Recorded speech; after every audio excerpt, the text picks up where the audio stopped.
Hey y'all, welcome back to House DM. Thanks for stopping by. Today we're going to talk about the importance of telegraphing danger in your tabletop RPGs. But first, what is it?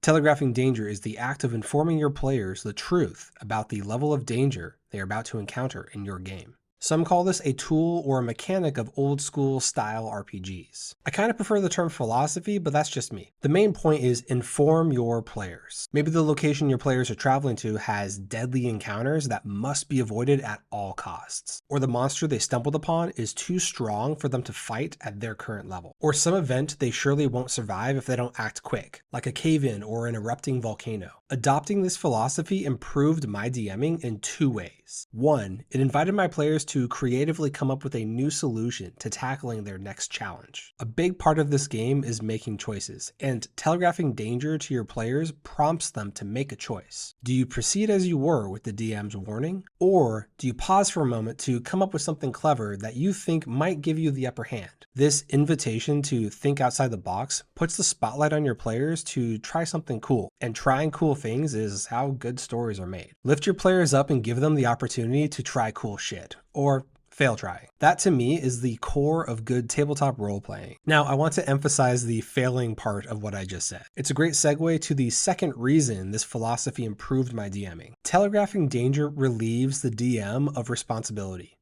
Mostly. Maybe you're an experienced DM, or maybe you're brand new. If so, welcome to the hobby. Regardless of your experience, killing characters can feel bad for the DM and definitely feels bad for the player. That's why it's so important to give your players the meta knowledge that something ahead could very well kill them. If they press on unprepared and that results in a character death, well, at least you warned them. And better yet, if they somehow overcome the odds after you've informed them of the danger, they're going to feel real good. And guess what?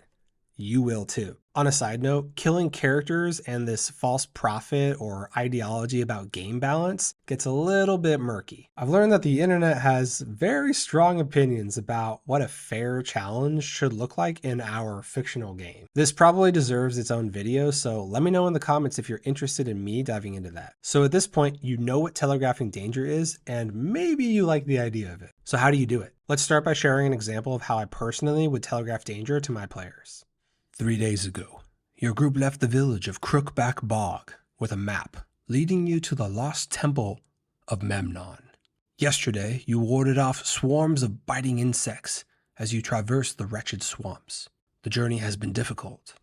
Moments ago, you reached the lost temple of Memnon. Moss-covered columns rise from the swamp as though they were dredged from the murky waters by some malevolent force. As you approach, you quickly notice somebody else is here. Mercenaries. 3 men well armored, with grim expressions on their faces, post up outside the temple. They turn towards you and size you up as you approach. As the DM, I have information that my players do not have.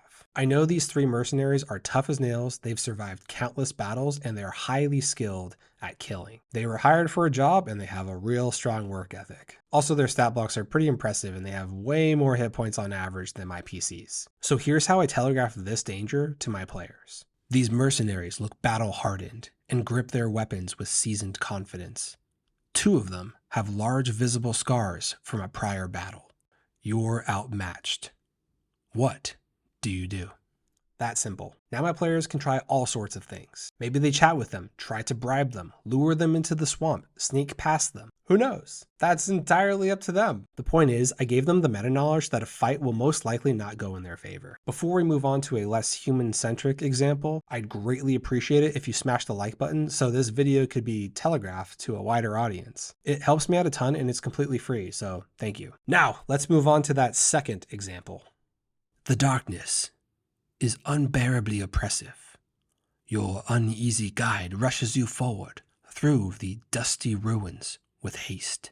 The flicker of torchlight makes the shadows dance as you quickly turn left, then right, then left again.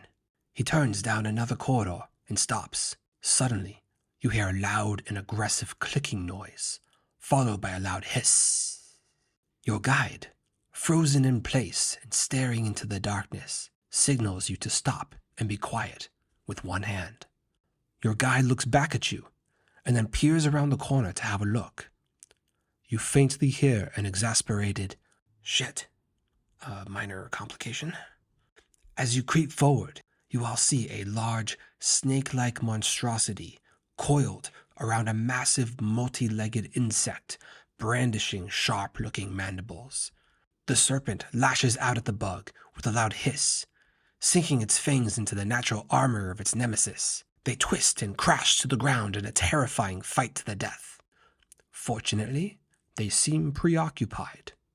Unfortunately, this battle is happening right here, between you and your exit. Both these massive creatures could crush you with ease. Best to leave them to it. How would you like to proceed?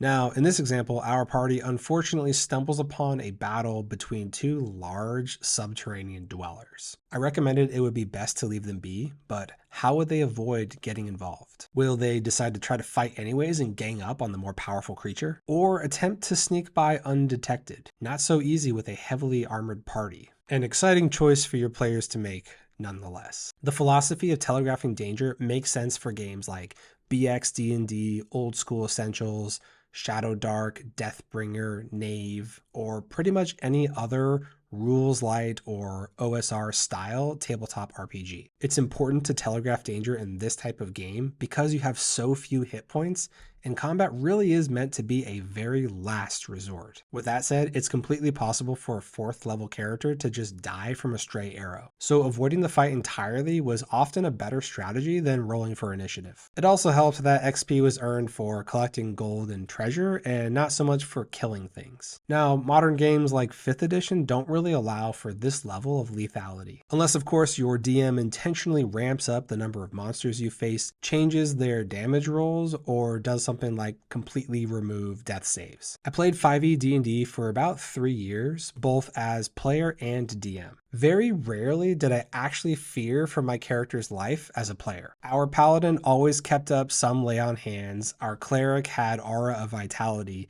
and death saves were just too kind. Hell, even the ranger could bring me back to 1 hit point 10 separate times with spells like Goodberry. And as a DM, I found it difficult to challenge my players because of things like hit point bloat, each class having like 30 abilities, and them essentially being gods. There's also the time commitment of creating a new character, which is kind of a deterrent in its own way for killing off PCs. Anyways, I really enjoy playing games that have some form of risk factor to them because that makes the reward that much more impactful. Telegraphing Danger is an essential tool in your DM toolbox. It prompts your players to think creatively on overcoming their next challenge, and it relieves the DM of responsibility for character death. That way, you're free to maul, stab, bite, and shred your PCs to death and feel good about it.